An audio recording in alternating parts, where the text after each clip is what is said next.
அழகா படம் எடுத்துட்டு இப்படி சின்ன சின்ன விஷயத்துல கோட்டை விடும்போது தான் கொஞ்சம் வருத்தமா இருக்கு. லக்கி பாஸ்கர் அப்படிங்கிற படம் தீபாவளி அப்போ ரிலீஸ் ஆச்சு. அதுக்கப்புறமா ஓடிடியில ரிலீஸ் ஆகும் போதும் மக்கள் மத்தியில ஒரு நல்ல வரவேற்பை பெற்றுச்சுன்னு தான் சொல்லணும். 1992ல ஹர்ஷத் மேத்தா என்பவர் ஒரு பெரிய பங்குச்சந்தை ஊழல்ல ஈடுபடுறாரு. அந்த சமயத்துல வங்கிகள்ல எந்த மாதிரியான ஊழல்கள்லாம் நடந்துச்சு, அங்க நடந்த விஷயங்கள் எல்லாத்தையுமே ரொம்ப விறுவிறுப்பா அழகா காமிச்சிருப்பாங்க இந்த லக்கி பாஸ்கர் அப்படிங்கிற படத்துல. இதுல துல்கர் சல்மானும் ரொம்ப அருமையாவே நடிச்சிருப்பாருன்னு தான் சொல்லணும். உண்மையா நடந்த ஒரு சம்பவத்தை பத்தி படமா எடுக்கும் போது எந்த வகையான மிஸ்டேக்கும் இருக்கக்கூடாதுன்னு இவ்வளோ தெளிவா எடுத்தவங்க இந்த விஷயத்திலையும் கொஞ்சம் கவனம் செலுத்தி ஒர்க் பண்ணிருக்கலாமோ அப்படின்னு தான் எனக்கு தோணுச்சு. அது என்ன விஷயம்னு கேக்குறீங்களா? வாங்க வீடியோக்குள்ள போலாம். காலம் அப்படி கெட்டு கிடக்குது. சினிமாலையும் மசாலா கேக்குறாங்க, வைத்திய தொழிலையும் மசாலா கேக்குறாங்க. படத்தை பார்த்தவங்களுக்கு கண்டிப்பா தெரிஞ்சிருக்கும். துல்கர் சல்மான் ஒரு பேங்கோட மேனேஜரா இருப்பாரு. அவரை பாக்குறதுக்காக இன்னொரு பேங்கோட மேனேஜர் அங்க வந்திருப்பாரு. அவர் வரும்போதே கையோட பிபி டேப்லெட்டும் கொண்டு வந்திருப்பாரு. ஆனா அவங்க ஒரு சீரியஸான மேட்டரை பத்தி டிஸ்கஸ் பண்றதுனால அந்த மாத்திரையை போடுறதுக்கு மறந்துட்டு அவர் அப்படியே வெளியே போயிடுவாரு. வெளியே போய் கொஞ்ச நேரத்திலேயே நெஞ்சு பிடிச்சிட்டு மயங்கி விழுந்துருவாரு. உடனே அவரை ஹாஸ்பிட்டல் கூட்டிட்டு போய் பார்த்தா பிபி ஷூட் அப் ஆகி ஸ்ட்ரோக் வந்து அவர் இறந்துட்டாருன்னு சொல்லுவாங்க.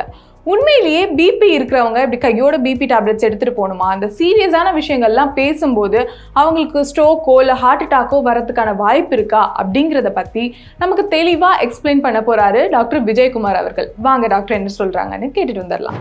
ஒரு பேஷண்ட்டுக்கு வந்து பாத்தீங்கன்னா ரொம்ப லாங் டைமா வந்து ரத்த கொதிப்பு இருந்து அவங்களோட ரத்த கொதிப்பு வந்து பாத்தீங்கன்னா சுத்தமா கண்ட்ரோலே வராம இருந்து அவங்க வந்து ரொம்ப இர்ரெகுலர் மெடிகேஷன் எடுத்து ப்ராப்பரா மெடிகேஷன்ஸே போடாம மாத்திரை வந்து ரொம்ப இம்ப்ராப்பரா போடாம இருந்து ரொம்ப லாங் டேர்மா அந்த மாதிரி இருந்தாங்கன்னா அப்போ வந்து பாத்தீங்கன்னா பிபி மாத்திரை அவங்க அடிக்கடி மறக்கும் பொழுது அவங்களோட ரத்த கொதிப்போட அளவு வந்து ரொம்ப அதிகமாகி அவங்களோட மூளைக்கு போற ரத்த குழாயில இருந்து என்ன ஆகும்னா லீக்ஸ் ஏற்படும். அது வந்து பாத்தீங்கன்னா ஹெமரேஜிக் ஸ்ட்ரோக் அப்படின்னு நம்ம சொல்லுவோம். அந்த மாதிரி ஹெமரேஜிக் ஸ்ட்ரோக் ஏற்படும் பொழுது என்ன ஆகும்னா அந்த ரத்த குழாய்கள் வந்து வெடிச்சு அதுல இருந்து ரத்த கசிவு ஏற்பட்டு அதனால வந்து பாத்தீங்கன்னா ஸ்ட்ரோக் வந்து மயங்கி விழுறதுக்கான வாய்ப்புகள் வந்து ஜாஸ்தி. பட் இது எல்லா பிபி பேஷண்ட்ஸ்க்கும் கிடையாது. யாருக்கு வந்து அன்கண்ட்ரோல்டு ஹைப்பர் டென்ஷன் இருக்கோ, அதாவது பிபி வந்து சுத்தமா கண்ட்ரோலே இல்லாம பல டைம் டாக்டரை பார்த்து டாக்டர்ஸ் வந்து பாத்தீங்கன்னா உங்களுக்கு வந்து single truck, double truck, triple truck இல்லை 4 ட்ரக்ஸ் வரைக்கும் கூட போகும் சில சமயம் பிபி கண்ட்ரோல் பண்றது. இது எல்லாமே ஆட் பண்ணியுமே பிபி கண்ட்ரோல் ஆகாம இருந்ததுன்னா அவங்களுக்கு இந்த மாதிரி ஹெமரேஜிக் ஸ்ட்ரோக் வரதுக்கு அந்த ஃபேக்டர்ஸ் வந்து ரொம்ப ரொம்ப ஜாஸ்தி. இதெல்லாம் ஓகே. ஆனா பிபி எனக்கு இப்போ இருக்கு, ஆனா நான் டேப்லெட் போடாம இருக்கேன் அப்படின்னா எனக்கு எந்த மாதிரியான பிரச்சனைகள்லாம் வரும்? சிம்பிள். ஒன்று வந்து பாத்தீங்கன்னா உங்களுக்கு ஸ்ட்ரோக் அது வந்து ரொம்ப காமன் ரிஸ்க் ஃபேக்டர். உங்களுக்கு ரத்த கொதிப்பு அதிகமா இருந்ததுன்னா அகைன் நான் சொன்ன மாதிரி மூளைக்கு போற ரத்த குழாயில வந்து ரத்த கசிவு ஏற்படும். ஏன்னா அந்த ப்ரெஷரை வந்து அந்த ரத்த குழாயினால வந்து ஒரு ஸ்டேஜுக்கு ஒரு ப்ரெஷருக்கு மேலே வித்ஸ்டாண்ட் பண்ண முடியாது. வித்ஸ்டாண்ட் பண்ண முடியாம என்ன ஆகும்னா அந்த ப்ரெஷரை வித்ஸ்டாண்ட் பண்ணாம அது வந்து பாத்தீங்கன்னா வெடிச்சிடும். அப்படி வெடிக்கும் பொழுது அப்போ வந்து ரத்த கசிவு ஏற்பட்டு நமக்கு வந்து ஸ்ட்ரோக் வரும். இன்னொன்று கான்ஸ்டன்டாவே வந்து பிபி அதிகமாவே இருக்குன்னா உங்களுக்கு இன்னொரு ரிஸ்க் ஃபேக்டரா வந்து பாத்தீங்கன்னா கிட்னி ஃபெயிலியர். அதாவது அந்த கிட்னி வந்து கொஞ்சம் கொஞ்சமா செயலிழக்கிறதுக்கான வாய்ப்புகளும் வந்து பாத்தீங்கன்னா நமக்கு நிறையவே இருக்கு.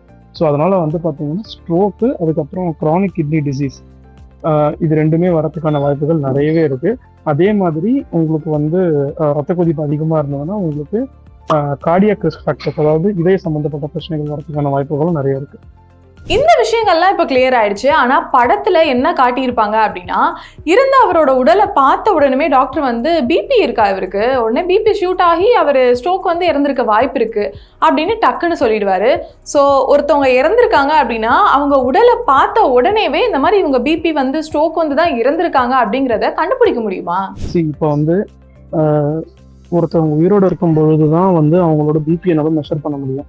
அந்த பிபியை மெஷர் பண்ணி அந்த பிபி அதிகமா இருந்தா மட்டும்தான் வந்து நமக்கு வந்து ரத்த கொதிப்பு அதிகமா இருக்கு அப்படின்றது நமக்கு தெரியும். ஒருத்தவங்க இறந்ததுக்கு அப்புறம் வந்து பாத்தீங்கன்னா நம்ம பிபியை மெஷர் பண்ண முடியாது. பிபி குவரி, பல்ஸ் குவரி அப்படின்னு சொல்லுவோம். அப்படின்னா நம்ம வந்து இறந்ததுக்கு அப்புறம் ஒரு பேஷண்ட்டை ஹாஸ்பிட்டலுக்கு கூப்பிட்டு வரும்போது பேசிக்கா பார்க்கக்கூடிய பேராமீட்டர்ஸ் எல்லாமே வந்து நமக்கு ரிஃப்ளெக்டே ஆகாது. அப்படி ரிஃப்ளெக்ட் ஆகாததுனால வந்து மெஷர் பண்ண முடியாது. இப்போ யாராச்சும் ஒருத்தவங்க ஆக்சிடென்ட் ஆகிருக்கிறாங்க, இல்லை வேற ஏதாச்சும் வந்து இப்போ கரண்ட் ஷாக்கு, இல்லை ட்ரௌனிங், தண்ணியில முழுகி இறக்குறாங்க, இல்லை வந்து ஏதாச்சும் ஒரு மேஜர் இம்பாக்ட்னால இறக்குறாங்க. அப்படி இருந்ததுன்னா வந்து நம்ம பிசிக்கல் அப்பியரன்ஸ்ல என்ன சேஞ்சஸ் இருக்கோ அதை வச்சு வந்து இப்படி இறந்துருக்கலாம் அப்படின்றத நம்ம சொல்ல முடியும். பட் ஆனால் பிபி அதிகமாகி அதனால ஸ்ட்ரோக் வந்து இறந்துருப்பாங்கன்றத வந்து பார்த்தீங்கன்னா வெறும் ஃபிசிக்கல் அப்பியரன்ஸை வச்சு சொல்றது வந்து கஷ்டம். ஸோ அந்த மாதிரி வந்து நம்ம ஒன் ஆன் ஒன்னா வந்து நம்ம ஸ்ட்ரைட்டாகவே டிக்ளேர் பண்ண முடியாது. ஸோ ஒருத்தவங்க இறக்குறாங்க அப்படின்னா அதுக்கான இமிடியட் காஸ் என்ன, அதுக்கான கன்ஃபவுண்டிங் காஸ், அதாவது லாங் டேர்மாக வந்து அவங்களுக்கு இப்போ பிபி, சுகர், ஹார்ட் பிரச்சனை, கிட்னி பிரச்சனை இருந்தது அதெல்லாம் கன்ஃபவுண்டிங் காசாக வரும், செகண்டரி காசும் வரும். ஸோ இது எல்லாமே வந்து பார்த்தீங்கன்னா சேர்த்து தான் வந்து நம்ம முடிவு பண்ண முடியும். ஆஸ் ஆஃப் நவ் பார்த்த உடனே வந்து பார்த்தீங்கன்னா இந்த பிபி அதிகமாகி இவங்க ஸ்ட்ரோக் வந்து இறந்துருப்பாங்கன்னு சொல்றது வந்து எனக்கு தெரிஞ்சு சாத்தியம் கிடையாது.